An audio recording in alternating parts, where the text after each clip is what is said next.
And now part 2 of our new Rumpole story, and we return to the 1950s as the young Horace Rumpole steps into number 1 court at the Old Bailey, alone and without a leader, to defend a young man accused of the murder of his father and another man in a bungalow in Penge.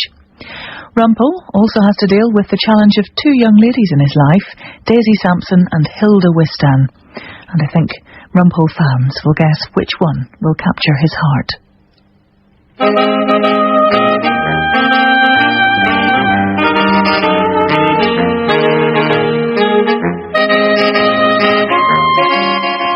Rumpole and the Penge Bungalow Murders by John Mortimer, adapted by Richard Stillman. Starring me, Timothy West, as the elder Horace Rumpole, and Benedict Cumberbatch as the younger Horace Rumpole. Part 2, Alone and Without a Leader. Looking back down the long corridor of history to my early days as a white wig and my finest hour in court, I have come to the conclusion that life is just a game of chance.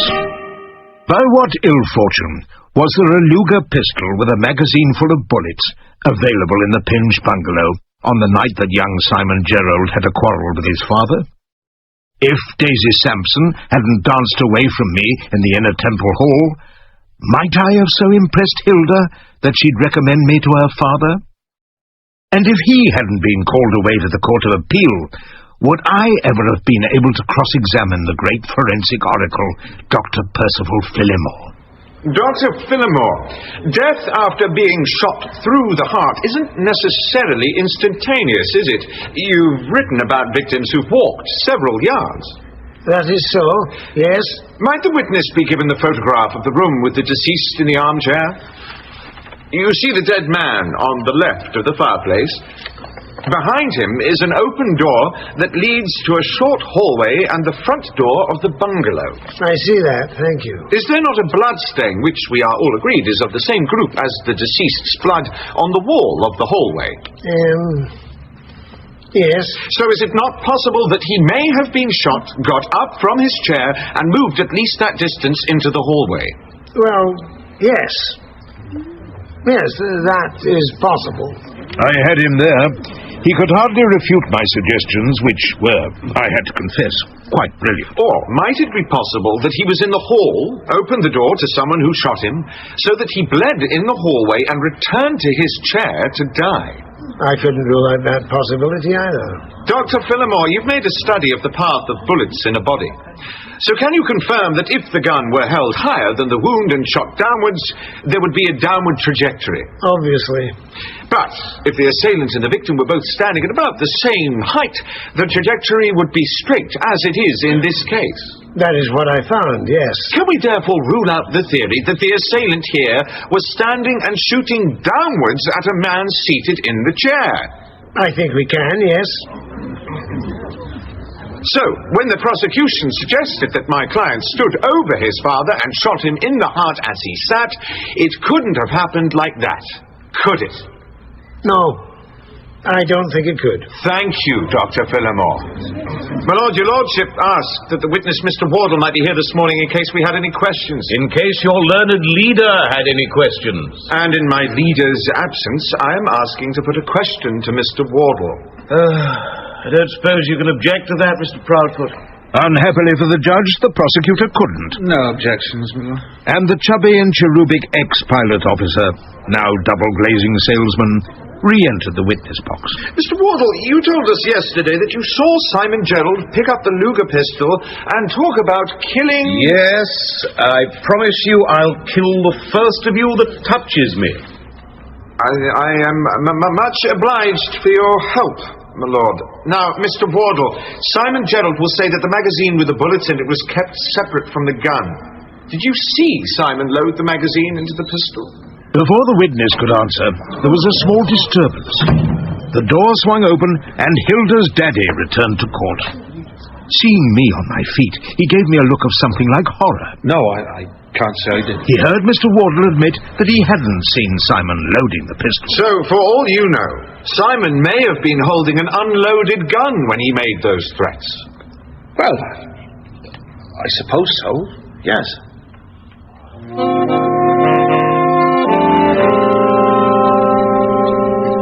I gave you strict instructions not to ask any questions. I thought of one or two points that might help us. Oh, jolly well done, Rumpole. He scored a couple of direct hits in his cross-examination, Daddy. That's as maybe. I fear your lunch will have to wait, Mr. Whiston. Our client requires an urgent word. Really? About what?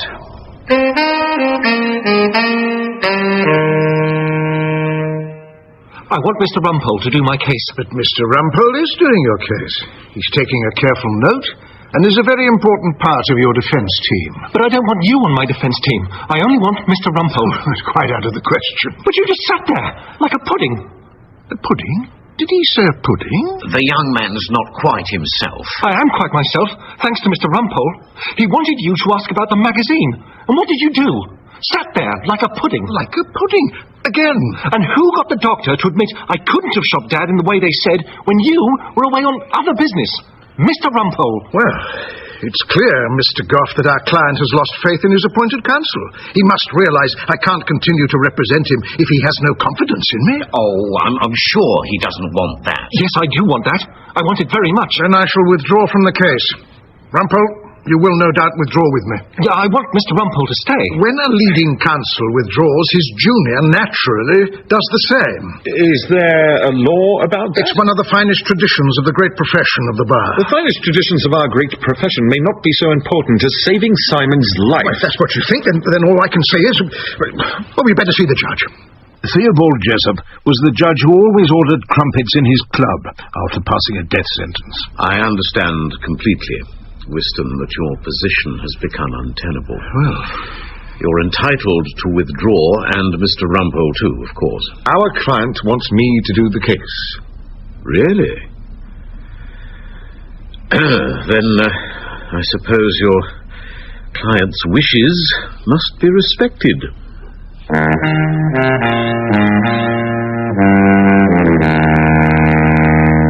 My first day alone in court didn't present too many problems. Simon's statement to the police was put in and read. We had the evidence of finding the pistol in the dustbin. And then, when we rose for the day, I took the opportunity of another meeting with Simon and Bonnie Bernard in the interview room down below. When he first joined up, Dad was so excited. He came home on leave in his full uniform, pleased with himself for being made a pilot officer. Me and Mum were proud of Dad, and he seemed proud of himself. But then he started going to the pub all the time, getting drunk. With Peter Benson? With him and Charlie. I think Dad changed his mind about the war. He was miserable because it was a war we couldn't win. He actually told you that? He said the Germans had all the power. He said Hitler didn't really want to conquer the British Empire. We should make peace and let him get on with kicking those Russian communists up the arse. You weren't meant to talk like that during the war, were you? That's what worried Mum. She told me not to tell anyone at school. She never told her friends. Talking of friends, does the name David Galloway mean anything? He was Dad's navigator, a friend of Peter Benson's. And the only one to die when the plane was shot down? We thought Dad was dead too at the time. In a way, that came as a relief to Mum. It was all over. But then your mother... Shopping in Oxford Street. A stupid buzz bomb got her. My Aunt Harriet came over from Chertsey to look after me. Then we heard the news. Dad and Charlie had been picked up by the Allies in France. The war was over. Dad and Charlie came home. And how did he seem to you, your father, when he got back? He was just like he'd been at the start of the war, full of pride and enthusiasm. We didn't hear anything more about making peace with Hitler. Did he tell you what happened in France? He said the plane was shot down, and he made a crash landing.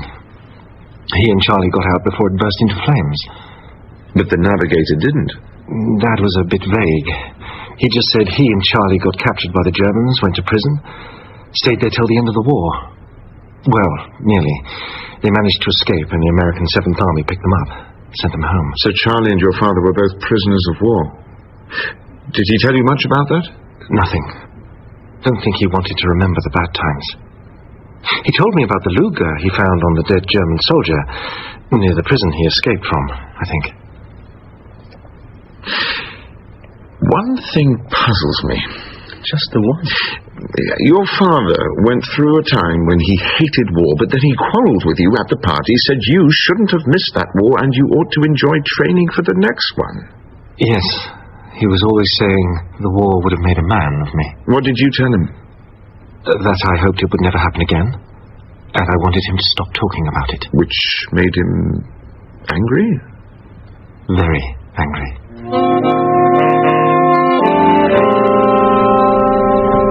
Mr. Whiston wants to see you, sir. Albert Handyside uttered the words I'd been dreading. Come. There you are.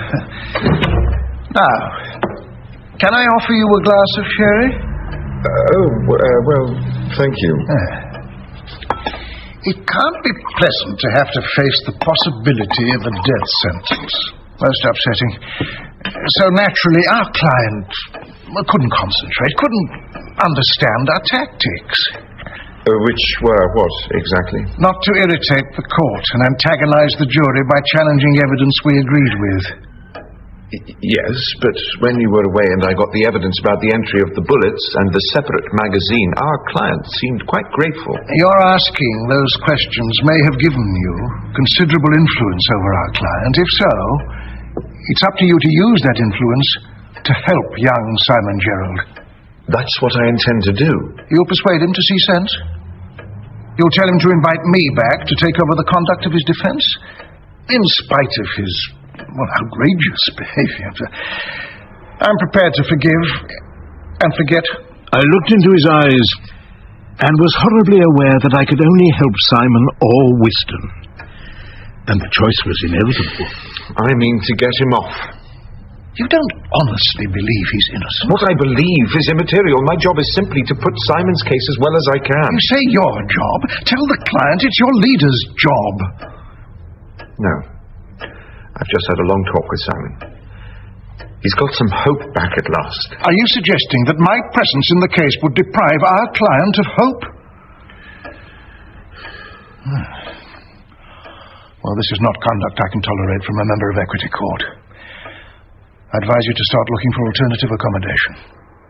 Having been turfed out of chambers, I was going through my brief in the Tasty Bite in Fleet Street as I satisfied myself on fried eggs, sausage, tomatoes and bacon.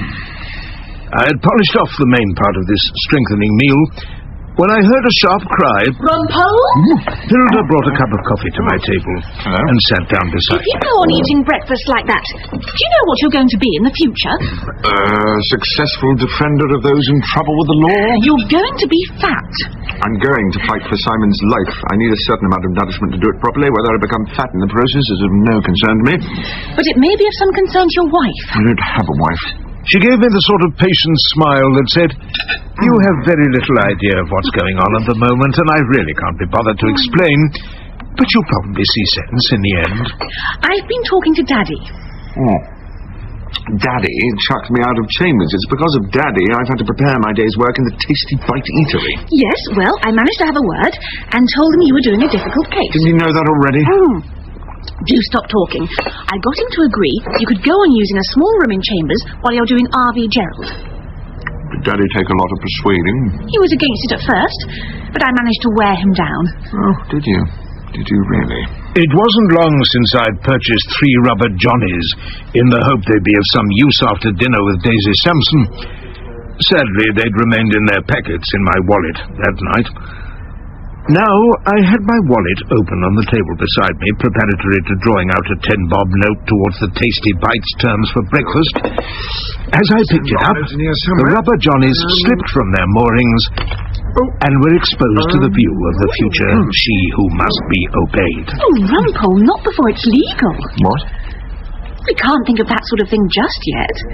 Can we? By now my thoughts were on the day in court ahead, and I didn't feel I could spare time discussing the illegality of rubber Johnnies. No, I suppose not. As I left, Hilda was smiling, in a way that seemed almost triumphant.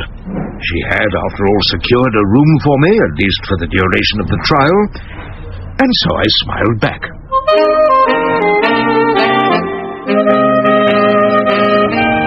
Mr. Rumpole! Mr. Rumpole! Outside the old Palais de Justice, flashes went off from a few cameras because the newspapers now knew I was defending Simon alone and without a leader. I dived in through the swing doors and took the lift up to the robing room, where various barristers were getting wigs and gowns out of their lockers, fastening winged collars to their studs, tying on crisp white bands. How are you today, Rumpole? Getting ready to go down with all guns blazing? Dressing up to sink beneath the waves? Can't imagine what you mean, Proudfoot. Like the codger at London Sessions, the fellow you were defending. He wanted a couple of years in prison, and you obliged. It was as if all the questions and statements and speculation of the last weeks had settled down into one almost credible explanation. And the connection between Uncle Cyril's defence and the deaths of Jerry Gerald and tail-end Charlie Best, That's it. suddenly became clear. Thank you, Proudfoot. I can't tell you how grateful I am. Oh, really? For what? Mr. Dempsey, you were in the same squadron as Jerry Gerald. Did you know him well? Pretty well, yes. And was there a time when he got, shall we say, pessimistic about the war? He had his gloomy times. So gloomy he thought Hitler was bound to win? He said that once or twice, yes. And what did you say to him when he said that to you? I told him to stop talking and get on with the job. Did he ever take your advice? Until his plane was shot down, yes. Until his plane was shot down. Did you see much of Jerry Gerald after the war? We met at a few reunion dinners, that sort of thing. Including the theatre party on the night of the murders. What was the purpose of that party, do you think? My lord, the witness can't possibly know what was in the mind of Mr. Gerald, not least because he's now deceased. Yes, Mr. Rumpole, you have only recently become familiar with the rules of evidence. Apply your knowledge to this case, would you? As your lordship pleases. Mr. Dempsey, at the party, was there a discussion of your wartime experiences? Not as such, no. But I did hear Peter Benson discussing prison. You knew that Peter Benson was a prisoner of war? Of course, yes. He often talked about it. And then, on the night of the murders, he proposed a toast to the memory of David Galloway. David Galloway being the navigator who died when the plane caught fire? That's correct, yes. It was all rather peculiar. Peculiar? How? Well, Peter didn't just propose a toast. He also congratulated Jerry and Charlie on their extraordinary luck in getting out of a burning plane without catching fire themselves. Did you yourself raise a glass to David Galloway? Mr. Rumpole, I have allowed a good deal of latitude. The jury, however, may think you are beginning to waste the court's time. On the other hand, my lord, they may be finding the evidence extremely helpful. This is not the time for you to comment on the evidence one way or the other. I'm sorry, my lord. I thought as you were commenting... Mr. Rumpole, one of the lessons you apparently still have to learn is to be careful what you say in the presence of the jury. Careful? If I ever became as careful as C.H. Whiston, you might as well fix the date of the execution now. I didn't, of course, say that, but I thought it. Very well, my as lord. I moved the evidence to safer ground. Mr. Dempsey, when the party got back to the bungalow, had all the others drunk a good deal? I would say so, yes. And when they got Simon out of bed, he poured whiskey for everyone? That's correct, yes. And then there was this talk about killing. I promise you I'll kill the first of you that touches me. I'm grateful to your lordship for reminding the witness.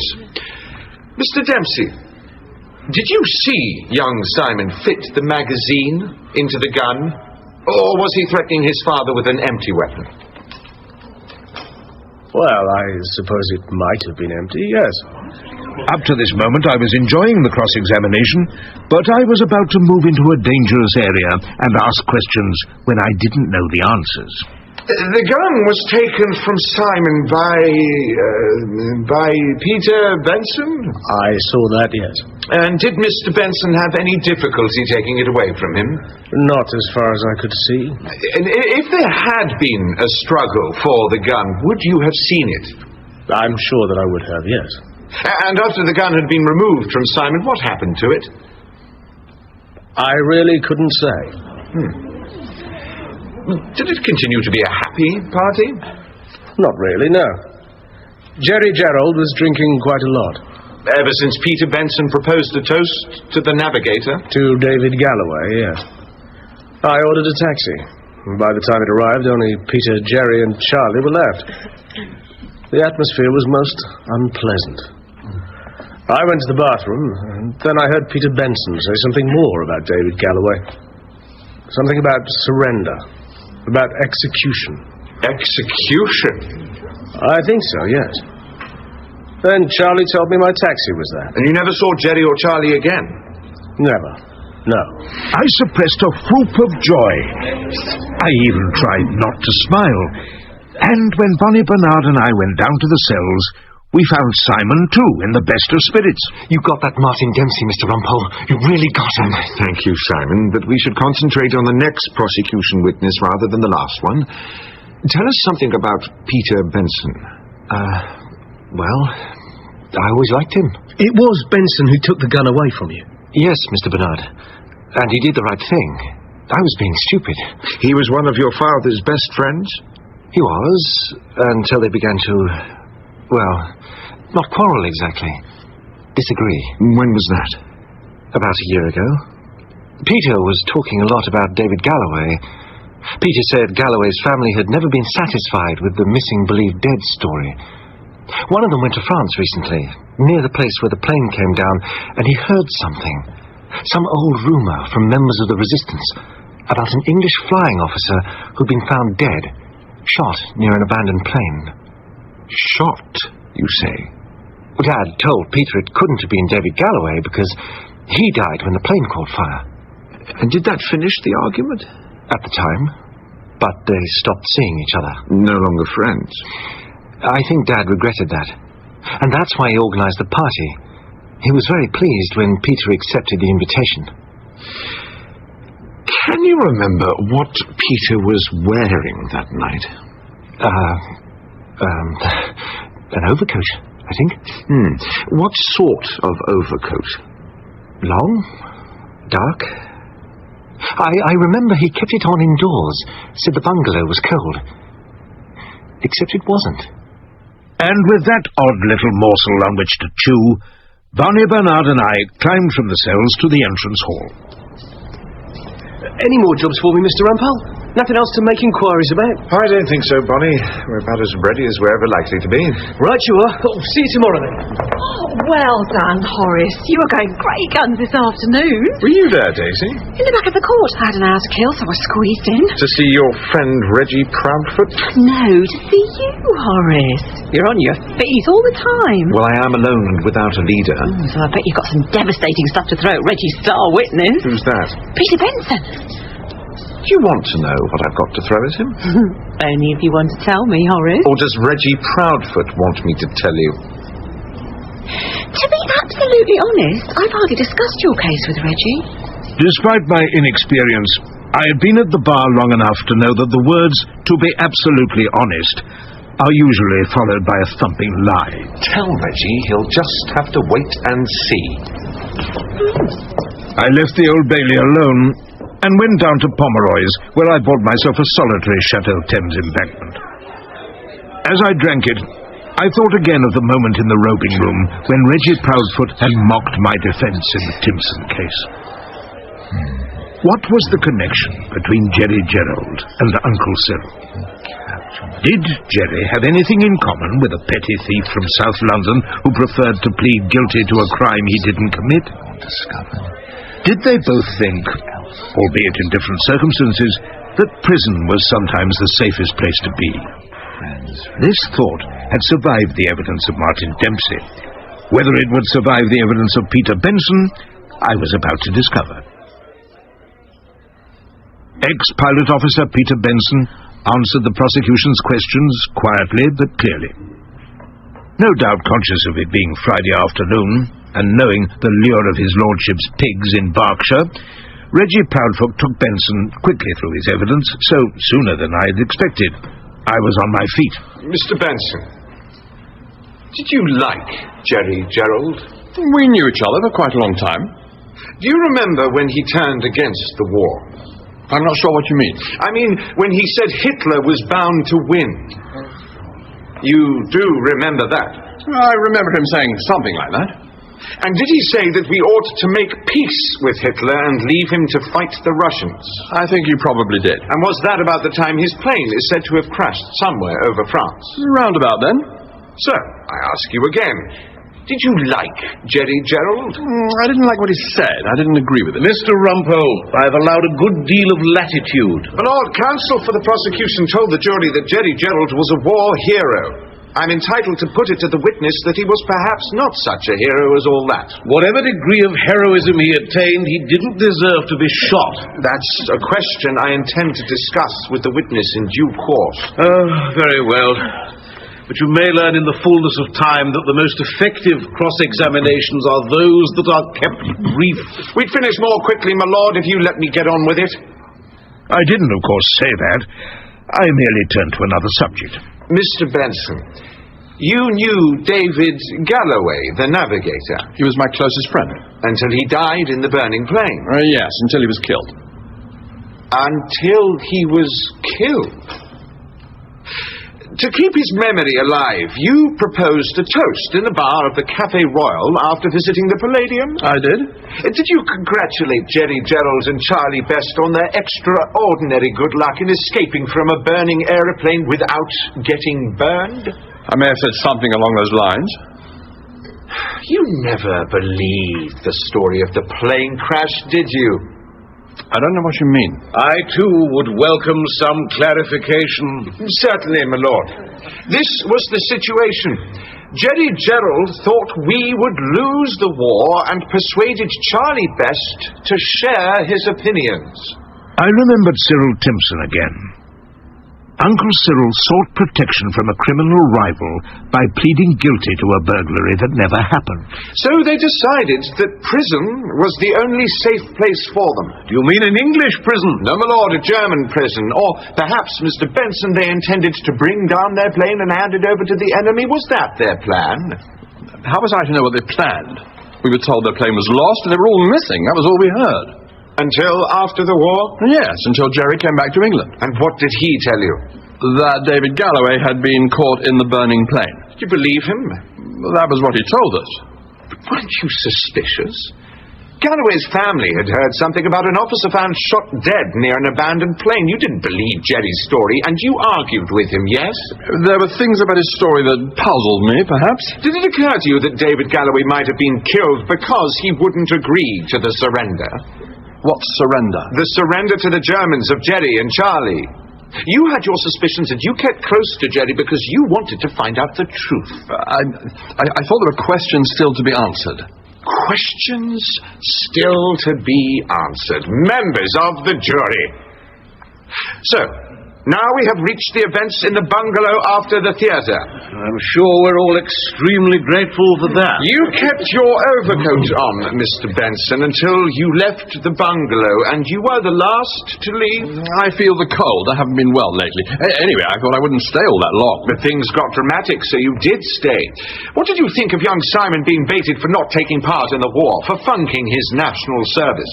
I didn't like it. I didn't join in. Very brave of you, with your unanswered questions about Jerry's crashed plane. Didn't you think it a bit rich that he attacked his son for not fighting in a war? I may have thought that. But you didn't say so. No. On the night of the murders, we've heard that some of the guests at the party threatened to remove Simon's trousers, and he picked up the Luger pistol. And told his father he'd use it to kill him. But you were the one who got him to give up the gun? I was. Did he resist you? At first, but not for long. The witnesses all say he let go of the gun without any resistance at all. And they all say that they didn't see him put the magazine in the gun. Did you see that? I can't remember him touching the magazine, no. So we can agree that he may have been pointing an empty gun. Well, perhaps he was at the time. The things may have been different later. Oh, yes, they were. Entirely different. Every witness called by the prosecution has said that they couldn't remember you putting the gun back on the mantelpiece after Simon had gone to his room. Of course I put it back. Nobody saw you do it. Because it went straight into your overcoat pocket together with the magazine which you collected when the drinks began to flow again and nobody was looking. Why ever would I want to take a gun away with me? Because you believe that 2 pilot officers surrendered their plane and themselves to the enemy. What would have been the penalty if that sort of conduct had been discovered during the war? The penalty for treason. I suppose possibly death. And you were sure those 2 men had killed your friend David Galloway. You saw the perfect opportunity to do justice. You knew Simon would be the #1 suspect if his father was shot that night, having threatened him with a gun. So you returned an hour later to execute both of the officers. And when you'd done all that, all you had to do was wipe the gun and the magazine free of fingerprints and leave them in the Gerald's dustbin as further evidence against the young man who may have to pay with his life for the crimes you committed. That's not true. None of that's true. Lies. From start to finish, stupid lies. No further questions. Yes, thank you, Mr. Rumpole. Mr. Proudfoot, I've been looking at the clock. I expect you may have a number of questions to ask in re-examination. Oh, I have, my lord. Then I suggest we adjourn now, as it's Friday and quite late in the afternoon, yes? And will Mr. Benson be available to deal with your questions on Monday morning? My lord, indeed he will. Mr. Rumpole, in view of the serious charges you've made against this witness, do you agree to the course I have suggested? I knew that whatever I said wouldn't make the slightest difference to his lordship's decision. So Mr. Rumpole agreed. As your lordship pleases. With unexpected results.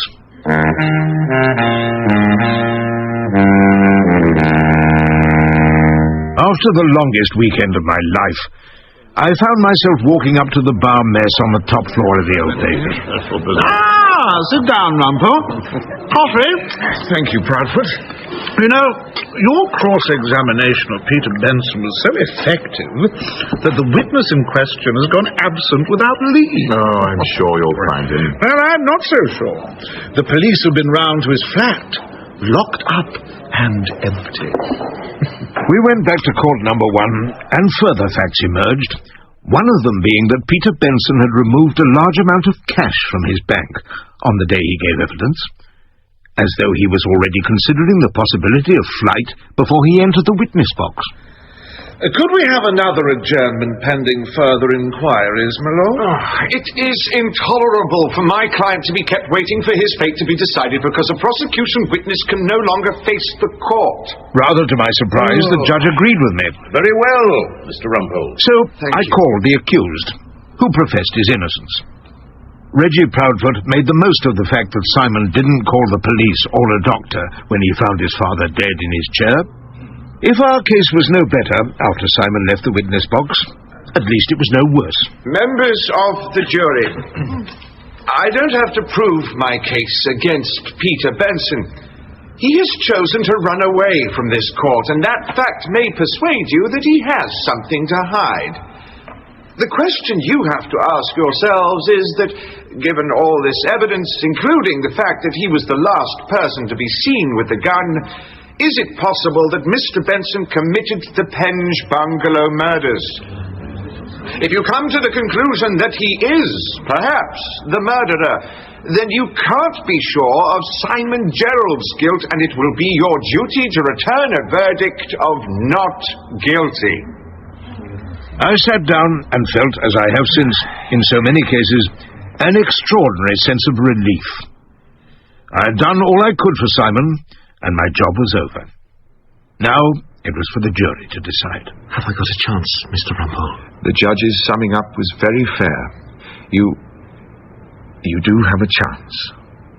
Donny Bernard and I sat in the canteen, our stomachs awash with coffee, and our fears growing. The jury had been out nearly 3 hours. Then, as now, a prolonged retirement was not good news for the defense. At very long last, the message came. The jury was coming back to court #1 with a verdict.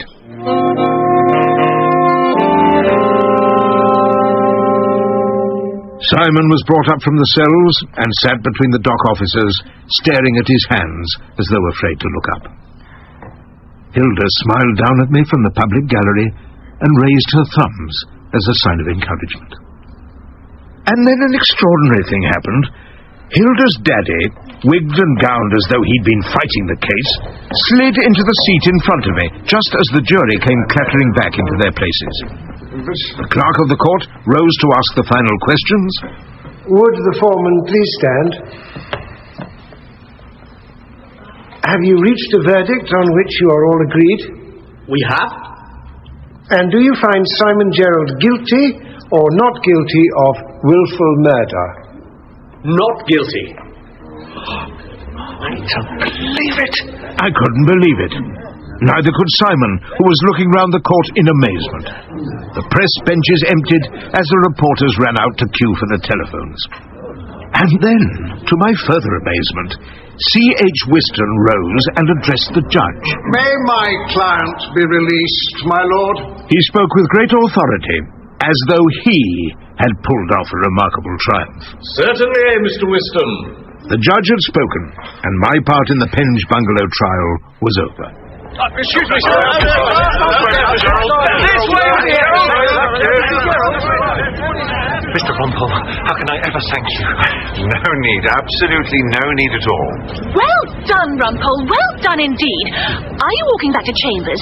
I know Daddy wants a serious word with you. Hilda and I walked from Ludgate Circus up to the temple. I was bursting with pride, ready to sink a whole bottle of Chateau Thames Embankment in Pomeroy's. A serious talk with Hilda's daddy in his room in Chambers seemed a poor sort of celebration. Don't worry about it. It's just one of those formalities we have to go through. It was Hilda's use of the word we that I found a little confusing. She peeled off at the entrance to Equity Court. Best of luck!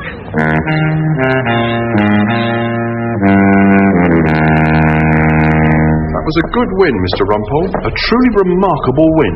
Thank you, Albert. I must As a clerk with some 30 years in the temple, can I advise you not to boast? I have to confess I was disappointed. I had been looking forward to a good many years of boasting. When you see Mr. Whiston, try not to exaggerate the part you played in the case. Can you exaggerate the part played by Hamlet, Prince of Denmark? He's not just a spear carrier, is he? I don't think you'll find Mr. Whiston has any great interest in Hamlet, Prince of Denmark. I was about to discover that Albert was absolutely right. But my interview with C.H. Whiston took a course which came as a complete surprise. I must say, you were a considerable help. To Simon? Yes. You might even say I saved his life. I mean, you were a considerable help to me. As you know, I had other commitments which prevented me from leading. Other commitments? I thought you were sacked for useless inactivity quite early in the proceedings. Was what I didn't say? Oh, of course, yes. Other commitments. Was what I did say. I ought to point out, however, that your cross-examination of the chief prosecution witness invited criticism. To accuse a witness of murder on what seemed to be pretty slender evidence is not in the finest traditions of the bar. It's not the sort of thing a leading barrister would do. It did, however, cause the chief prosecution witness to do a runner. Do a runner? Really, Rumpole, your language has been infected by the criminal practice you seem determined to pursue. Would you prefer he melted into air, into thin air, and like this insubstantial pageant faded, left not a wreck behind? Well, yes, I suppose that's a little better. Keats? Shakespeare, The Tempest. There is something else we have to discuss. I've just had a long conversation with Hilda. Of course, I've known all about this for a long time. All about what? Oh, it seems you two reached an agreement over breakfast in a cafe in Fleet Street. The Tasty Bite? Is it? I wouldn't know. You say we reached an agreement. You agreed that any sort of familiarity between you and my daughter should be postponed until you were legally married, which was a correct and proper decision. Married? Did you say married? Well, of course. What else could you have been discussing? Now, my daughter is strong-minded and persuasive. You may well find in what I hope will turn out to be a happy future for both of you that when Hilda has made up her mind to such and such a thing, it usually happens. Yes. I imagine that might be so. It is so, Rumpole. In addition, Hilda has persuaded me that you should remain with us here at Equity Court as a member of the family. And now, dear boy, to celebrate our entirely new relationship, a glass of sherry? My heart sank as he approached the dusty decanter. Thank you. This again was an offer I felt I could not decently refuse.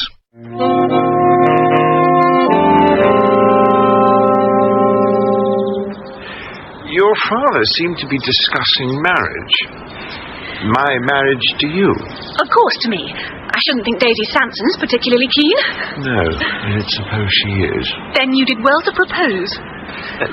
Remind me, exactly when did I propose? When we were having breakfast. You told me we shouldn't use those things, those rather what's-its, until we were married. And I understood exactly what you meant. I gave it a lot of serious thought. I realized you're young and inexperienced, and you could probably be quite irritating. But then I remembered all the time and trouble I'd invested. Time and trouble? Who got the junior brief for you in R.V. Gerald? Who praised your talent for cross-examination? Who told Daddy to keep you in chambers? I was still in a high mood after Simon's acquittal. Hilda was quite right. She had offered support all along, and she was unaccountably anxious to spend her life with me. There seemed no particular reason why a brave new world shouldn't have a marriage in it. Well, Rumpole, tell me what you think. I think we might as well get married. Was what I didn't say? Well, yes, Hilda. Of course. Was what I did say. Oh, Rumpole, I'm sure I can make something of you. And with that, she threw her arms around me and gave me the sort of approving but not yet sensual kiss of those who were now officially engaged. Oh, for a beaker full of the warm south, full of the true, the blushful hippocrene with beaded bubbles winking at the brim. Sorry, Mr. Rumpole. Did you want another drink or not? Oh, I really ought to be heading home. Right, you are then. But perhaps one final glass of Chateau Thames Embankment before my evening with Hilda, she who must be obeyed. Why'd you call her that? Why? Well, it's a translation of the Arabic phrase used to describe Aisha, the Queen of Death, the white goddess of the lost city. I'll be right with you, miss. Sorry, Mr. Rumpole. Oh, it's a long story and you're busy. Suffice to say, my wife is a woman who expected me to do as I was told, even before we became engaged. I know the sort. Yes, miss. What can I get you? All tragedies are finished by a death. All comedies are ended by a marriage. Cheers.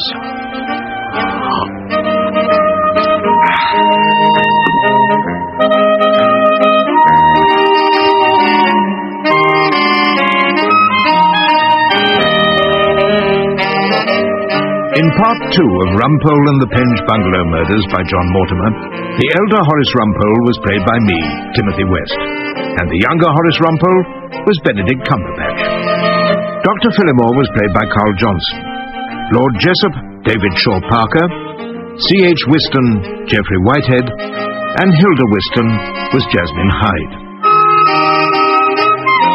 Simon Gerald was Ewan Bailey, Bonnie Bernard, Matthew Morgan, Reggie Proudfoot was Stephen Critchlow, Daisy Emma Fielding, and Peter Benson was Andy de la Tour. Rumpole and the Penge Bungalow Murders was written by John Mortimer, adapted by Richard Stoneman, directed by Marilyn Imrie, and is a Catherine Bailey production for BBC Radio 4.